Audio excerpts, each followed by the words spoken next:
सर्दियों का मौसम शुरू हो गया था। एक दिन सर्दी की शिद्दत में इजाफा हो जाता है। अरे आज तो ठंड भी बहुत ज़्यादा हो गई है। मुझे कुछ ऐसा करना होगा जिससे मैं अपने आप को गर्म रख सकूं। इसके लिए मुझे आग जलानी होगी। तो मुझे लकड़ियों को जमा करने का बंदोबस्त करना पड़ेगा, नहीं तो मेरी सर्दी के बारे जान ही निकल जाएगी। लेकिन ये काम मैं अकेली कैसे कर पाऊंगी? मुझे किसी से मदद लेनी चाहिए। ये काम मैं अकेली नहीं कर पाऊंगी। फिर टूनी चिड़िया रानी कवि के पास चली जाती है। अरे कवि बहन, तुम क्या कर रही हो? कुछ भी नहीं टूनी चिड़िया। अच्छा, सही है। तुम बताओ तुम्हारा यहाँ पर कैसे आना हुआ? कुछ भी नहीं, अभी सर्दियों का मौसम आया हुआ है ना। मैंने ये सोचा कि हमें अपने घोंसलों को गर्म करने के लिए आग जलानी चाहिए और उसके लिए हमें लकड़ियाँ जमा करने की ज़रूरत है। तुम्हारी बात तो 100% दुरुस्त है। आज मुझसे कालू मिलने के लिए आया था और वो बोल रहा था कि बहुत ज्यादा सर्दी की शिद्दत में इजाफा होगा क्योंकि अब स्नोफॉल भी होगी। मेरी तो इस सर्दी की वजह से अभी से ही जान निकली जा रही है। तो टूनी चिड़िया बताओ मुझे कि कब हम जाएंगे लकड़ियां जमा करने के लिए? आज तो शाम हो गई है।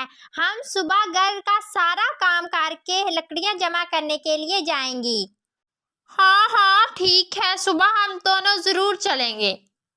अगली सुबह टूनी चिड़िया और रानी कवि दोनों लकड़ियां जमा करने के लिए चली जाती हैं। उड़ते उड़ते इनको मिट्ठू तोता नजर आता है। कवि टूनी चिड़िया से बोलती है, देखो टूनी, ये तोता कितने मजे से आराम करता हुआ किस तरह सो रहा है। रहने दो रानी, हमें क्या लेना देना। हम आज बहुत बिजी हैं, हमें अपने काम की तरफ चलना चाहिए। नहीं टूनी, ये तोता ऐसे आराम से धूप के मजे ले रहा है, ये मुझसे जरा भी बर्दाश्त नहीं हो रहा। अब तुम मेरा कमाल देखो, आज मैं इसको किस तरह काम पर लगाती हूँ। टूनी चिड़िया और रानी कवि तोते के पास रुक जाती हैं। रानी कवि, छोड़ दो, क्यों बेचारे का सुकून हराम कर रही हो? बेचारा? और ये इसकी शक्ल पर लिखा हुआ है कि ये बेचारा है? ये सिर्फ सुस्त और आलसी है और कुछ भी नहीं। इतना बोलकर रानी कवि तोते के पास चली जाती है। अरे मिट्ठू, तुम तो सिर्फ नाम के ही मिट्ठू हो, काम तो तुमसे कुछ होता नहीं है। सारा दिन तुम बस आराम ही करते रहते हो। ऐसे दिन भर बगैर काम किए तुम कैसे रह सकते हो? तुम्हारे पर उड़ने और पाँव चलने के लिए सलामत नहीं रहे क्या? तोता कवि की बात को अनसुनी कर देता है। अरे कुछ बोलो भी, अब काम में सुस्ती की वजह से अब सुनना भी बंद हो गया है तुम्हें? क्या रानी कवि, मैं तो यहाँ पर सुकून से बैठा हुआ था। क्या तुम्हें मेरी वजह से कोई तकलीफ हो रही है? अगर ऐसा है तो तुम इजाजत दो और मैं यहाँ से चला जाता हूँ कहीं और जगह पर। हाँ हाँ सुस्त होते, मुझे इस बात का इल्म है कि तुम कितने कामचोर हो, और वैसे भी तुम्हें कुछ काम तो आता नहीं है। बस तुम्हें एक ही काम है, आराम करना ही बस आता है। नहीं नहीं रानी कवि बहन, मैं कामचोर नहीं हूँ, मैं कुछ भी काम कर सकता हूँ। अच्छा, फिर ऐसी बात है, चलो हमारे साथ। मैं और टूनी दोनों लकड़ियां जमा करने के लिए जंगल जा रही हैं ताकि सर्दी में शिद्दत के इजाफे के वक्त हम अपने आप को गर्म रख सकें। तो फिर तुम भी हमारे साथ चलो ताकि हम ज्यादा से ज्यादा लकड़ियां जमा कर सकें। मिट्ठू तोता बहुत बोला था, वो रानी कवि की बातों में आ गया और रवाना हो गया उनके साथ। देखो तुम अभी तो हाँ बोल रहे हो, लेकिन तुम हमें दरमियान में छोड़ मत देना। अगर ऐसा किया तो मैं अपने परिंदों के झुंड से बाहर निकाल दूंगी और फिर तुम सारी रात सर्दी में मरते रहना। नहीं नहीं, आप ऐसा मत करना, मैं आपके साथ चलूंगा लकड़ियां जमा करने के लिए। ये रानी कभी भी ना ऐसे ही अपनी बातों में किसी को भी फंसा लेती है और किसी भी परिंदे से अपना काम करवा लेती है। टूनी चिड़िया, रानी कवि और मिट्ठू तोता तीनों जंगल की तरफ रवाना हो जाते हैं। कुछ देर के बाद कुछ लकड़ियां टूनी चिड़िया को नजर आती हैं। चलो अब यहाँ से ही लकड़ियाँ उठा लेते हैं। तीनों एक एक लकड़ी उठाकर टूनी चिड़िया के घोंसले की तरफ रवाना हो जाते हैं। फिर तीनों टूनी चिड़िया के घोंसले के पास आ जाते हैं। फिर रानी कवि टूनी चिड़िया से बोलती है, टूनी तुम्हारा घोंसला तो बहुत ही छोटा है। अगर हम यहाँ पर रहेंगे तो लकड़ियाँ ज्यादा जमा नहीं कर पाएंगे और फिर हमें आग भी तो जलानी है। आज एक काम करते हैं, मेरा घोंसला बहुत बड़ा है, वहां पर चलते हैं। रात को आग जलाएंगे और आराम और सुकून से सो जाएंगे। तुम ठीक बोल रही हो रानी, हम वहीं पर चलेंगे। मिट्ठू तोते चलो, हमें रानी कवि के घोंसले की तरफ चलना है।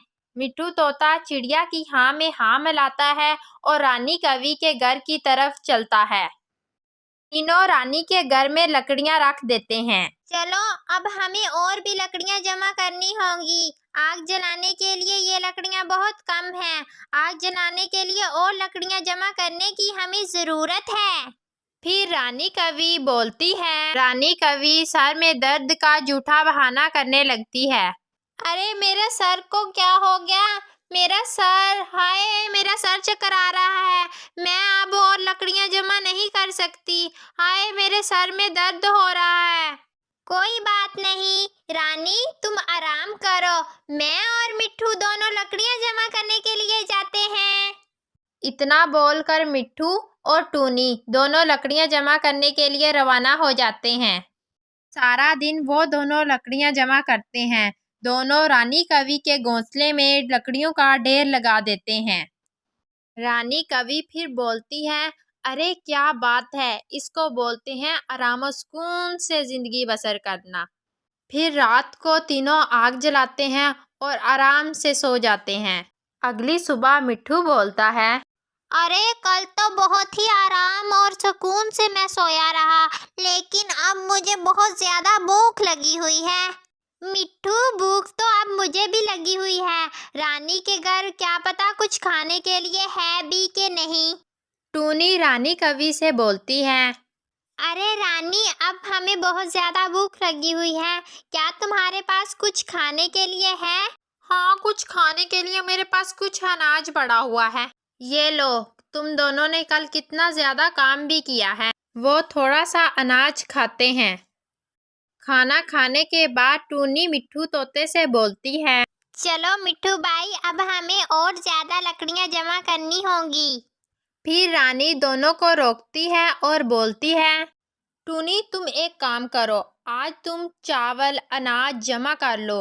अगर मैं घोंसले में रहती तो मेरे लिए ये अनाज बहुत था, लेकिन अब हम 3 रहते हैं इस घोंसले में, इसलिए हमें और भी खुराक की ज़रूरत होगी। रानी तुम ठीक बोल रही हो। मैं और मिट्ठू अभी जाते हैं और दोनों अनाज जमा करने के लिए रवाना हो जाते हैं। दोनों रात दिन मेहनत कर रहे थे और मतलबी रानी कवि आराम से धूप के मज़े ले रही थी। मेरी जिंदगी तो कितनी मज़े की है, दिन को अनाज खाओ और रात को आग से गर्म हो जाओ। ये दोनों खाने के लिए कुछ लेकर आए, इतनी देर में मैं अब जाकर घर का दरवाज़ा बंद कर लेती हूँ।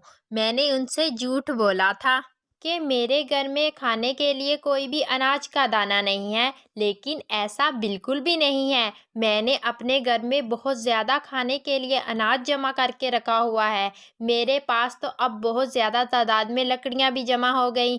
मेरी सर्दी तो आराम और सुकून से निकल जाएगी। दूसरी तरफ टूनी चिड़िया और मिट्ठू तोता अनाज की तलाश करते हुए दूर चले जाते हैं। उनको घर वापस आते हुए बहुत देर हो जाती है। इधर रानी कवि घर का दरवाजा बंद कर देती है। रात के वक्त दोनों रानी कवि के घर आ जाते हैं। फिर टूनी चिड़िया रानी कवि के घर पर दस्तक देती है। रानी, रानी दरवाजा खोलो, हम आ गए हैं। क्या पता रानी कभी सो गई हो।